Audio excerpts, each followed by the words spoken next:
turns out we're hurtling towards a season of tragedy. We currently have peaked the number of cases today, and you'll notice today is not over yet. We have 81,000 new cases of COVID-19 in the United States, which means that we are in the middle of another spike, ladies and gentlemen. We are heading up. We are getting worse by the day. Contrary to our great and glorious leader who can do no wrong, Donald Trump, who says, we're rounding the corner on COVID-19, turns out we're actually not. We're actually doing worse right now than we have since July. So all of the precautions, everything we've been doing has not been working because we don't really have a coordinated plan. We just don't. And that lack of coordination is getting people killed. If you just...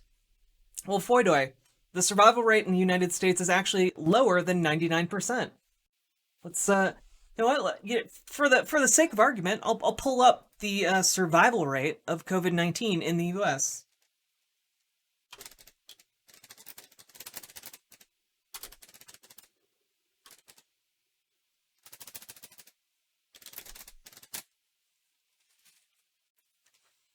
Let's see here.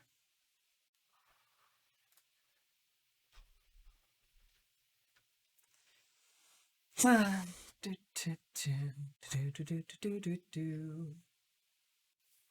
hard for me to see things. Here, for the sake of ease, I'm just gonna switch to that camera so I can pull it right up in front of my face.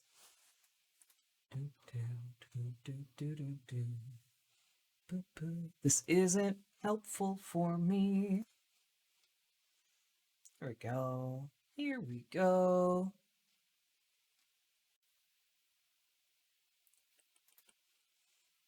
Let's see. We just want United States. Actually, it's double what you're saying it is. The fatality rate of COVID-19 cases in the United States is, according to Our World in Data, who gets their data from...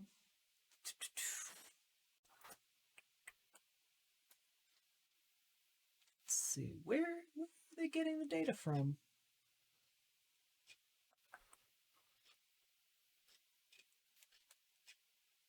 Oh, they're getting it from the CDC. Okay. Gotcha! Alright. Well, I'll throw this up on screen for y'all. There we go. We can see the fatality rate in different countries around the world. The world, by the way, is doing not great. At the beginning, of course, it was much higher for everyone. Italy, not so great across the board, but getting better. Let's take a look at the United States. Yeah, the United States, our fatality rate at the moment... Let's get all these other countries out of here. Just those two. Yeah, at the moment, it's around 2.7%. Which means, let's just do some basic math here. 300 million people, roundabouts, times 0.027 equals, if we let this disease run rampant, over 8 million people dying, okay? So, yeah, saying it's only 1% or it's only 2.7% is actually a huge deal when you're talking about a country of hundreds of millions of people. Unless you're just totally fine with letting, millions upon millions of people die and their bodies fill the streets, and probably impact the economy negatively. Probably. Just gonna go out on a limb. Not an economist, but I'll bite that bullet.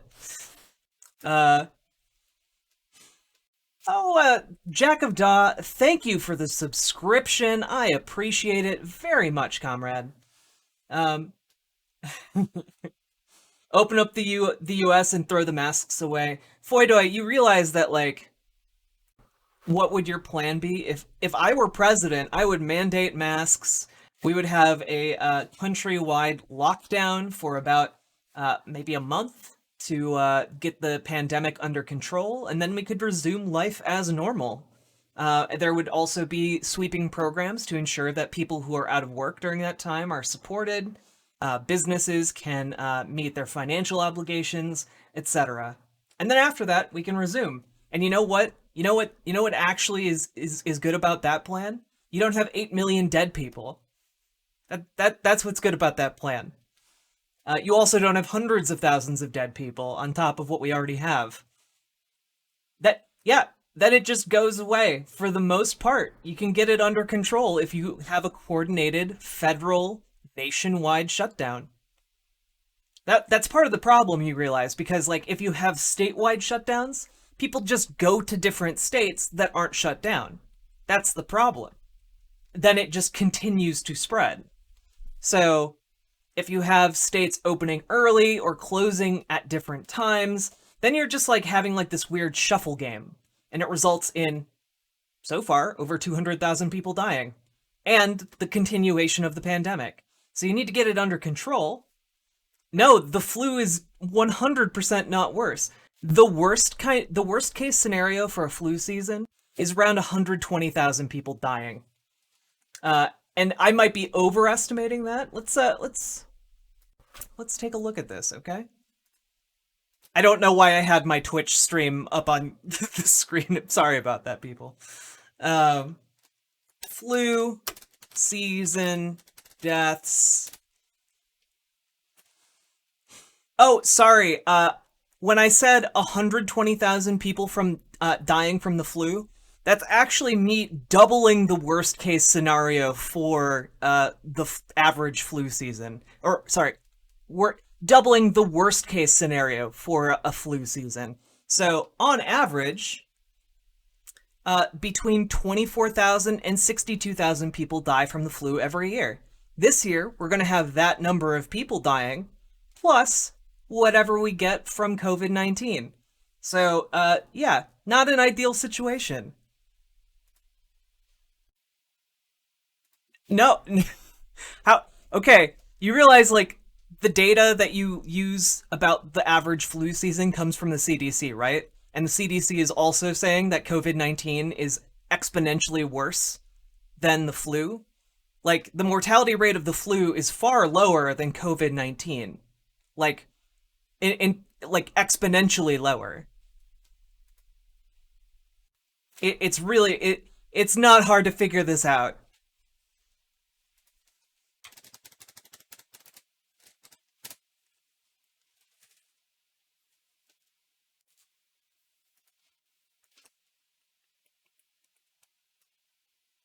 Like last year, the number of deaths from influenza was around 34,000.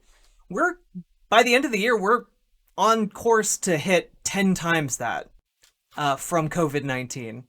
So like I don't know what you think the gotcha is here, except like more people are dying now, I guess. And that's fine. It's not fine.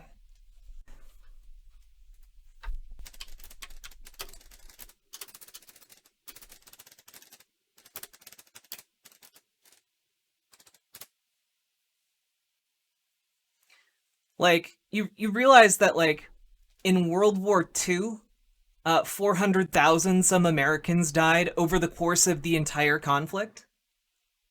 We're on course to hit like 400,000 people being dead by the end of the year. Like our country has bungled its way into the single largest loss of life since World War II in a much shorter period of time. I don't know how else I can really get through to someone like you, but like your insistence that like somehow magically like 500,000 people dead in a year is not a incredibly bad thing is pretty astounding to me.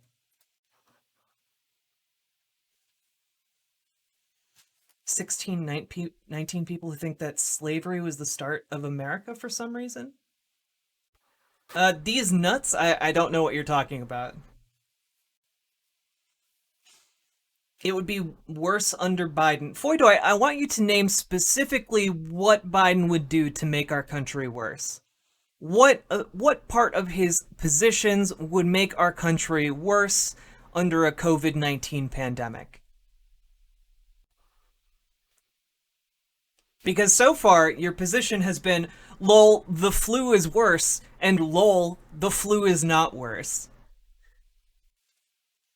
Are you part? Oh, am I part of the 1619 people who think slavery was the start of America for some reason? Uh, these nuts. Um, no, but I think you could probably safely say that the American colonies were the start of America. I think that's a safe thing to say.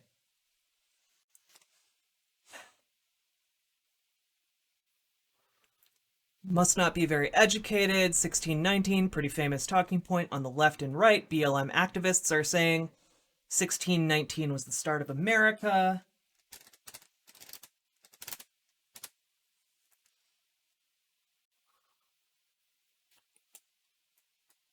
Well, I don't know exactly the significance of 1619, so let's look that up. 1619.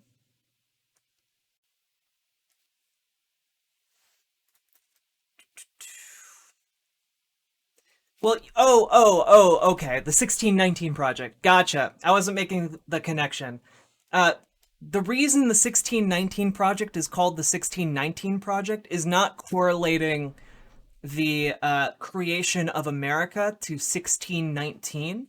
It's coordinating the arrival of the first slaves to the United States soil.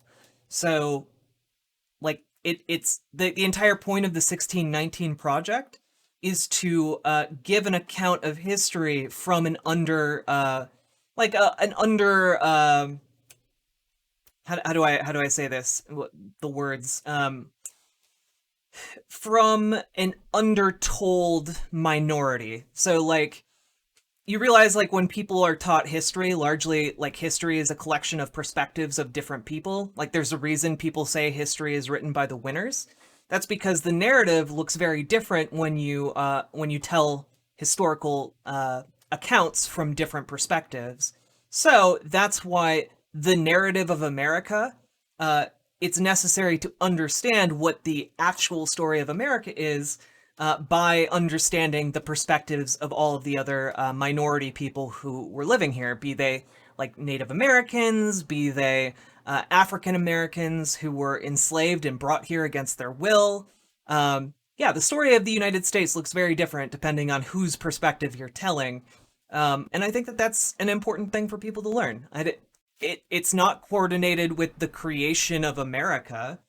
Um, like, I don't know where you're getting that information from, but uh,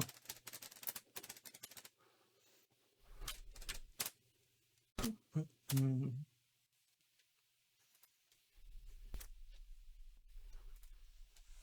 yeah, like the American colonies were founded like in like what what year here? The Plymouth colony in 1620 was settled by English Puritans. So the reason they're calling it like the 1619 project is because 1619 was the year that slaves were first brought to America, thus starting that narrative. And that's the goal of the 1619 project, is telling that narrative. It's not a complicated thing to wrap your head around. At least I don't think so, as someone who studied history, but whatever. BLM is not a terrorist organization. If you're going to be here and you're going to make statements like that, I would like you to provide some sort of like point towards some element of their platform that involves endorsing terrorism or participating in terrorism. I would also like you to point me to Antifa principles that lead Antifa people towards terrorism. Something that I think will be harder to do, given that there's only been one recorded death at the hands of an Antifa person, and that person was denied a fair trial, so we don't actually know what happened. BLM activists have stormed restaurants and intimidated patrons into raising their fists. That seems mildly terroristic. No, sorry, no. Um, like, I don't think that putting people protesting or even protesting in other people's faces on the same level as, say, like the 9/11 hijackers is something that we should do if we're being intellectually honest.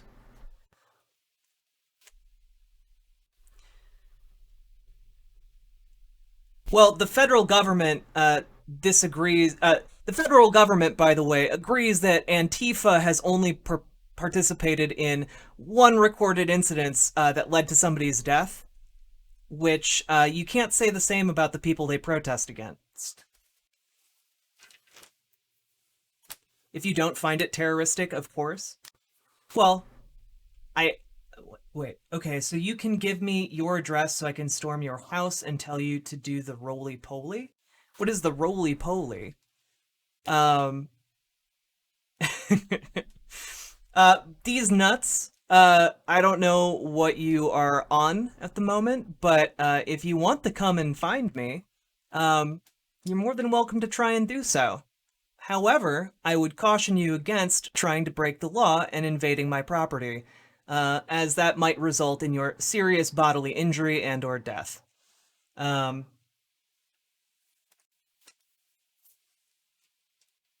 it's a dance kids do. It's not breaking the law. You just invited me. No, I said you are welcome to try and find me and come onto my property. However, you come onto my land with the explicit understanding that you are risking serious bodily harm and/or death. Okay, D's nuts. Whatever. If you show up at my house, there will be dire consequences for you. Please don't do that.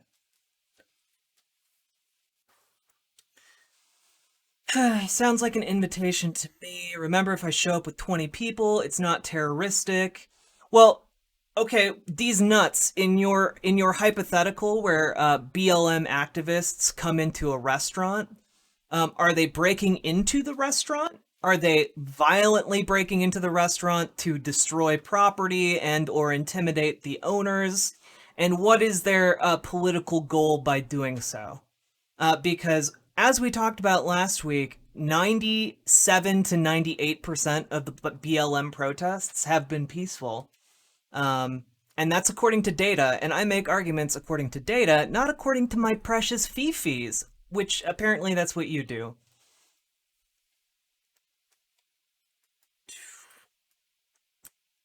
Yeah, I'd be more worried about the fascists that Antifa protest against, as they are listed by the FBI as the most compelling threat against the United States in the foreseeable future.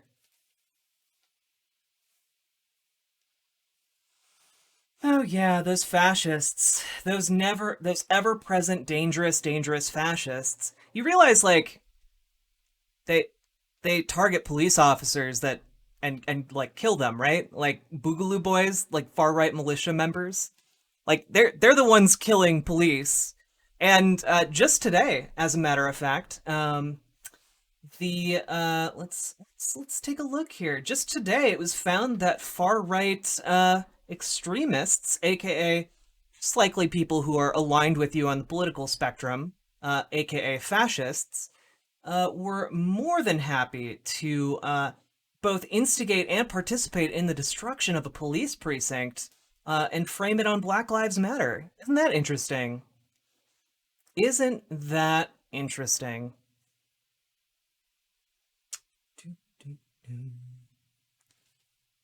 Eating food is fascism? What the fuck are you talking about?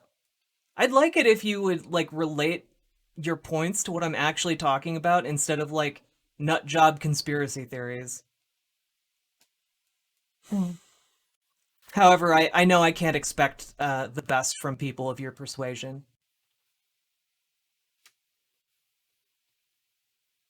You did threaten to like come and try and kill me and or harass me, so like obviously I can't expect much from you.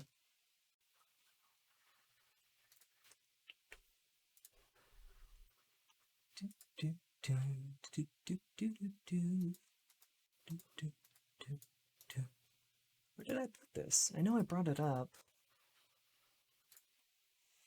Well, here we go.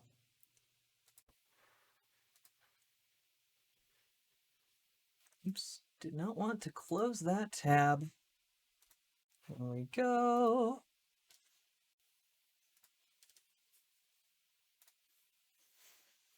There we go. Oh, hello, youth. CNN is a fucking joke. Good thing I'm not.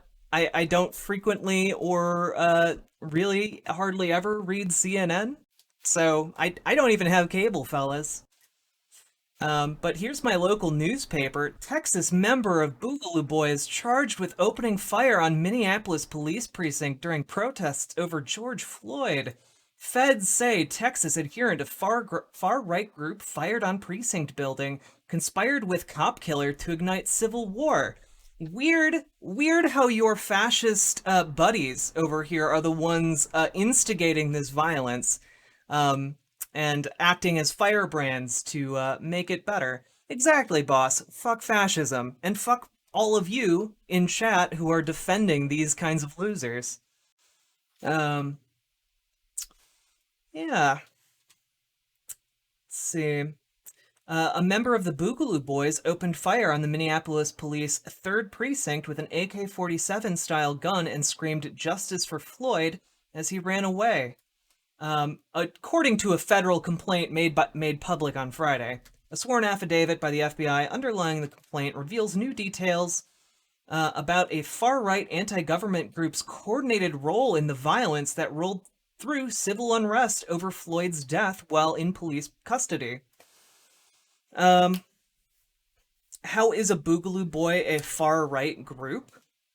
Well, I don't know. Take it up with the FBI. You're the ones who are citing the FBI for your point about Antifa being terrorists. So like your own source is the one telling you that Boogaloo Boys are far right. And I would also concur with that assessment. Yeah, I mean, these nuts, I encourage you, please go to the FBI, turn yourself in, turn over your computer. It's probably for the best and in the best interests of society.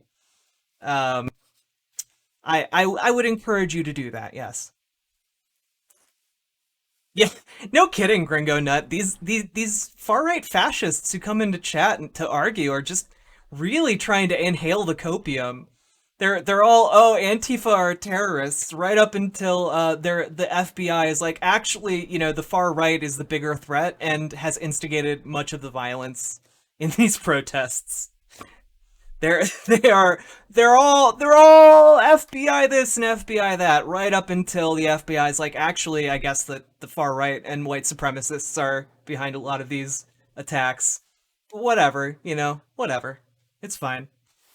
Uh, don't point out their hypocrisy. They'll get their fifis hurt. Don't mind turning over my computer to the FBI. Would be good for society. Oh, you don't think so? I think you turning your computer over would be a far more juicy find for the feds if you think BLM activists storming a restaurant isn't terrorism. Well, I mean, these nuts, I have an opinion on that. You're the one who threatened to come to my house to either inflict bodily harm and or harass me, which is a violation of the law. So, I mean, I, I don't know what to say to you about that, but I can have opinions about what does and does not constitute terrorism in a way that doesn't make me a criminal. Quick question, are violent means sometimes necessary? Well, if you believe that the state is entitled to use violence, then yes. Like, we have a military, right? If the state didn't believe that violence was sometimes necessary, cops wouldn't carry guns. But anyway, I guess you're really inhaling the copium tonight, friend. I'm enjoying talking with you, okay? And regardless, no matter how big of a piece of shit you are, and undoubtedly you are a big piece of shit, I will do my darndest to fight for your rights and the rights of people who are like you, okay? Because I don't think human rights are dependent on you being a piece of shit or not. You said running from the cops isn't resisting arrest. You're an idiot. Except that I clarified my position pretty well, and judges across the United States agree with me. Running from the cops does not by itself constitute resisting arrest. These nuts, I think if you have a problem with violence, you might want to take it up with the United States military and or the police, both of which are authorized to use violence in pursuit of political goals. So, I mean, I'm taking my lead from the U.S. government, okay? You, however, seem to be very insistent on this point. It seems pretty self-evident if you have eyes and a working brain between your ears.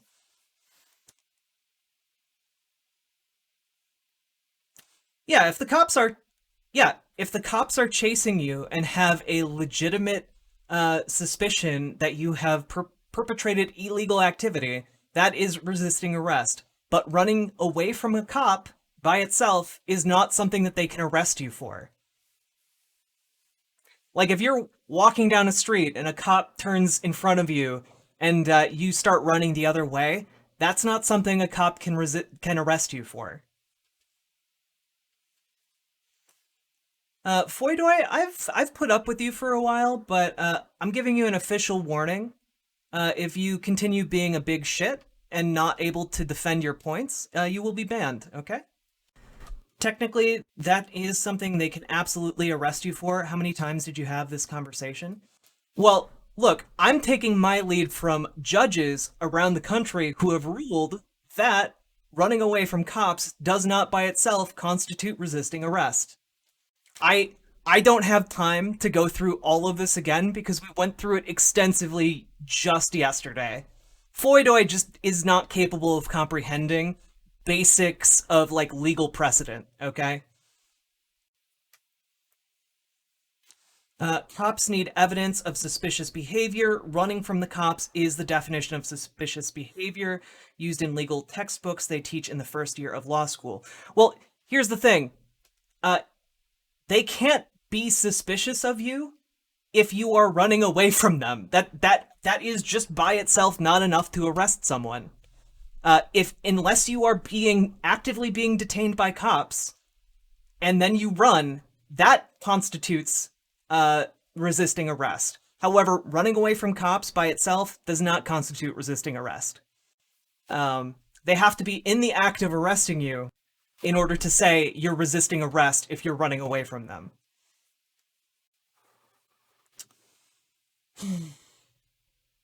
Yeah, it's not that hard. Otherwise, cops could just literally arrest anyone for resisting arrest. They do that anyway, but it's not legal. Uh, like, come on, guys. You feel free to explain exactly how running away from the police is an example of suspicious behavior, which is absolutely arrestable. The issue is, D's nuts, is that anyone can, like, come up with a reason why they were running away from police, which is why it, in and of itself, is not suspicious behavior and doesn't constitute resisting arrest. They have to be detaining you first for you to be resisting arrest. It's so basic, guys. It's so basic.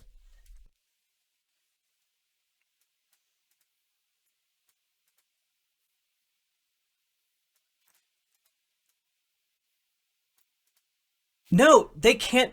Officers can't arrest you for no reason. Like, you realize that, right? They can't just arrest you for no reason. I have no words left to how to explain that to you, but you have rights as a citizen, and cops can't just arrest everyone at will.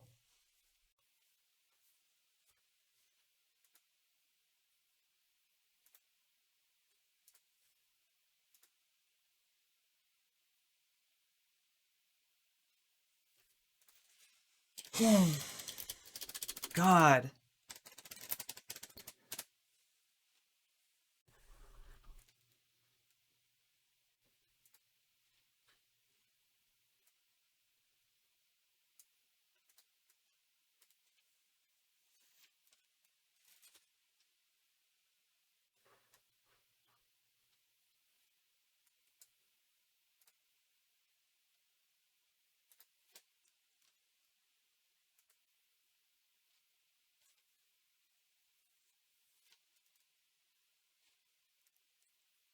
Here's an example. Here, look. Can you run from police? U.S. courts apply a double standard. Fleeing from police is not by itself illegal in America, but courts have set a different standard for places where street crime is common. So there are things that you can be arrested for if you are running away from police, but running away from police by itself is not a crime. It's not something they can arrest you for.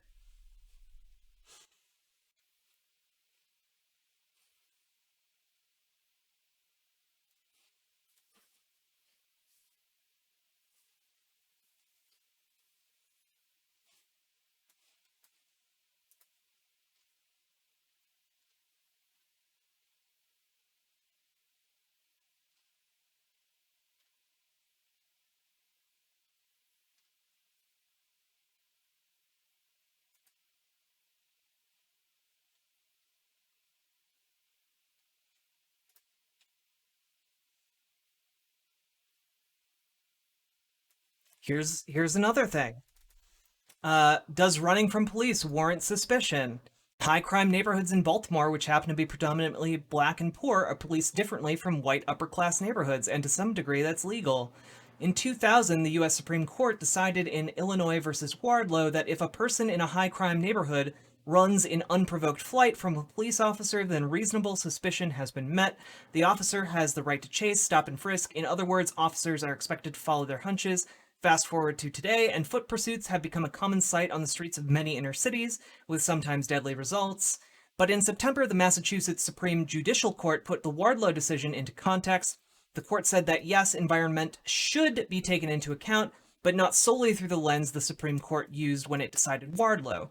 In Common versus Warren, the court said such an individual, when approached by police, might just as easily be motivated by a desire to avoid the recurring indignity of being racially profiled as the desire to hide criminal activity.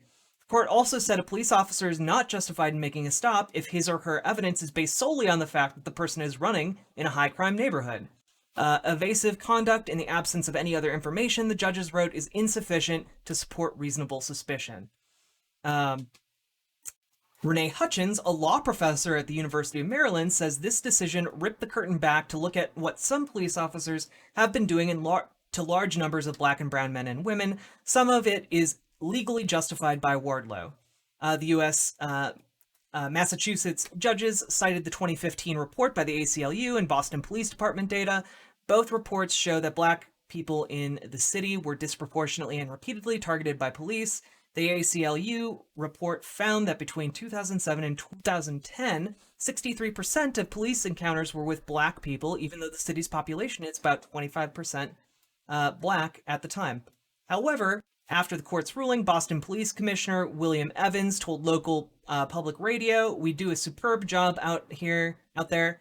We have a low homicide rate. I stand 100% behind what they do. We target the kids who are driving the violence in the neighborhoods that are violent." So, basically, yeah, as stated by the court, depending on the circumstances, sometimes you can chase somebody who is running to see what they're up to. In other cases, you can't.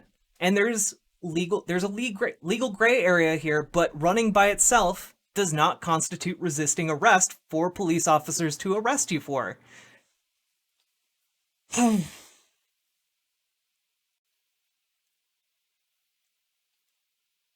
Like, guys, come on. I'm citing court cases. You guys are just out here going like, herder, no, it's suspicious. When like, no, it's actually much more complicated than that. It's, come on now. Uh, we We literally talked about this for like an hour yesterday.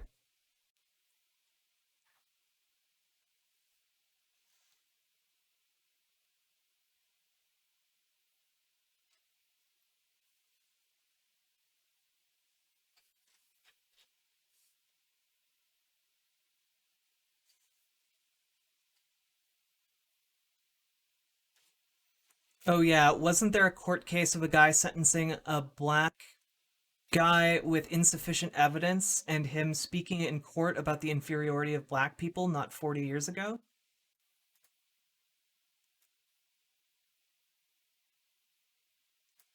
I don't know what you're talking about with that.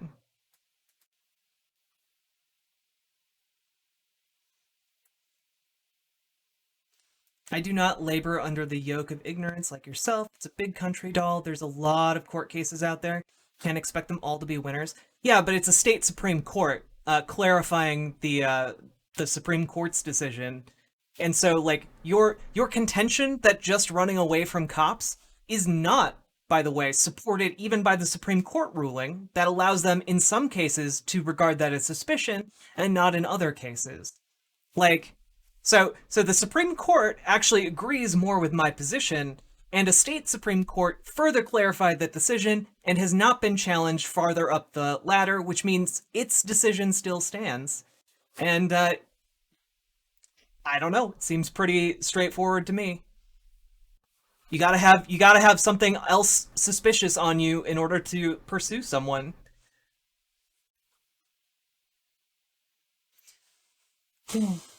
Also, I'm not a lawyer, but I'm pretty sure lawyers would agree with me, okay?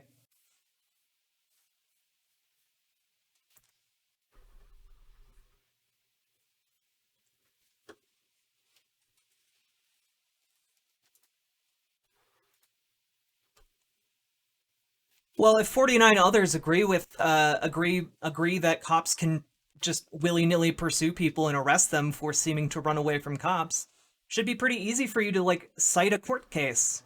Find some evidence to back up your position rather than making me do all the work for you. I mean, right now you're just kind of being a lazy idiot and just going on your precious fee-fees. I've actually cited multiple court cases, and the highest court in our country that actually sides more with me than it does you. Because I'm pretty sure that the inner city, the high crime areas, do not constitute our entire country. Pretty sure. Pretty sure. I'll go out on a limb and defend that. I'm not a geography nut, but I'll go out on a limb and defend that position, okay?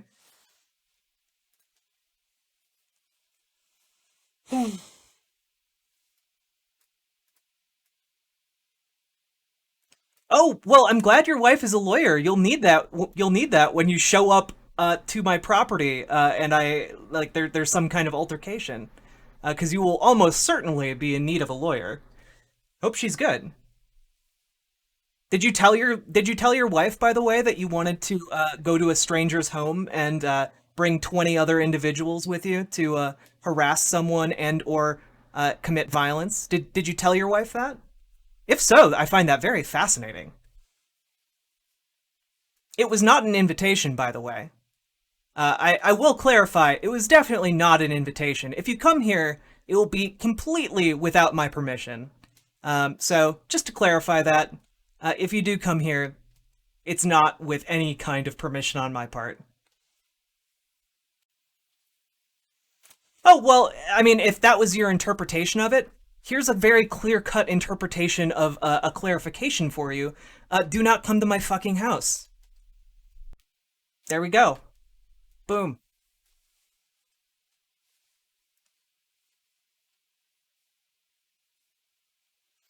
No, no, no. Romantic dumples. I mean, obviously, D's Nuts has a highly qualified lawyer wife that he is, confiding to about his intent to stalk someone, retrieve their personal information, and either attack and or harass in person.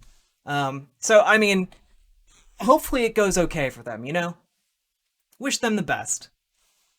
Did you know that Barack Obama's brother is a Trump supporter? I don't doubt it. From what I know of Barack Obama's brother, he is a conservative gentleman.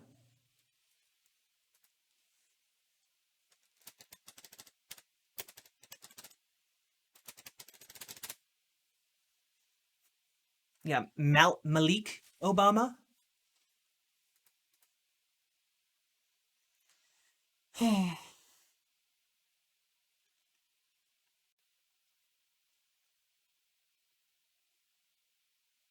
Oh, neat. He's a dual citizen.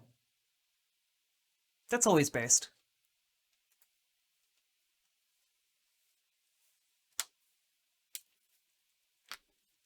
I love. By the way, I love trolls who are like, "Oh yeah, you invited me, wink wink," but also unironically, black, like you can't run from the cops ever. Like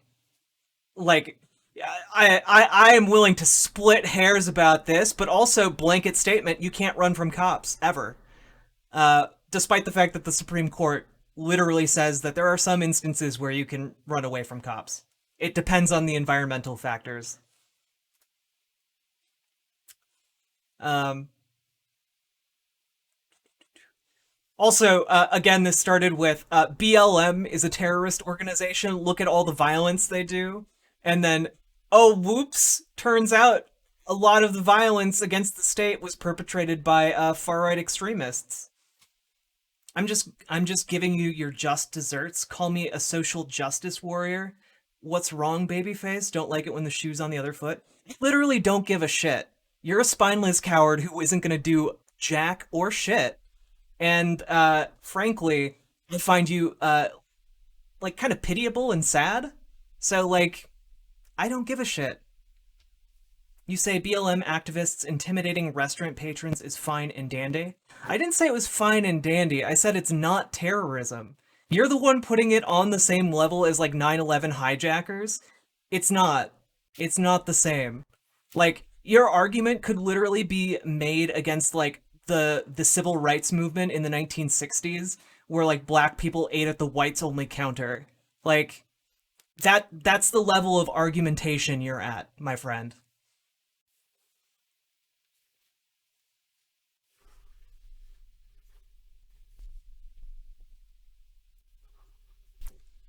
I don't care what you want to do though. That's the thing.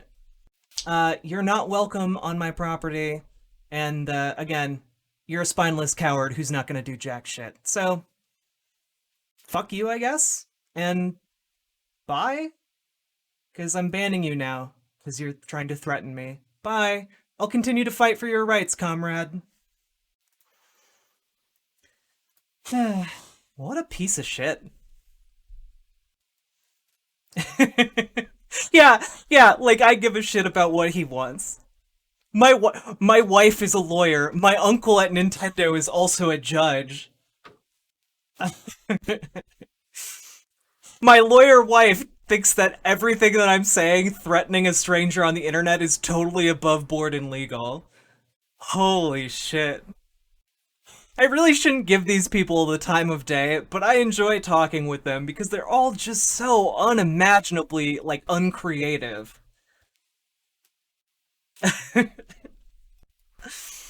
My goodness. Alright. Well, I don't know how we started with our countries on the edge of. Oh yeah, why am I mean to the Chuds? I don't know. I guess disagreeing on what constitutes terrorism is an open invitation to come and harass me and stalk me. I guess that's how right wing fascists interpret disagreements about semantics. Um, yeah, it makes them feel powerful. It does. It does. And they need that feeling to get through the day because they're just like these pathetic losers who uh, totally have a lawyer wife who lives in Canada. You've never met her, but they totally have them, guys. It's totally real, totally legit. Anyway, we have 81,000 new cases of coronavirus today, and we're spiking again, boys and girls. Uh, things are not great, as they say in the medical field.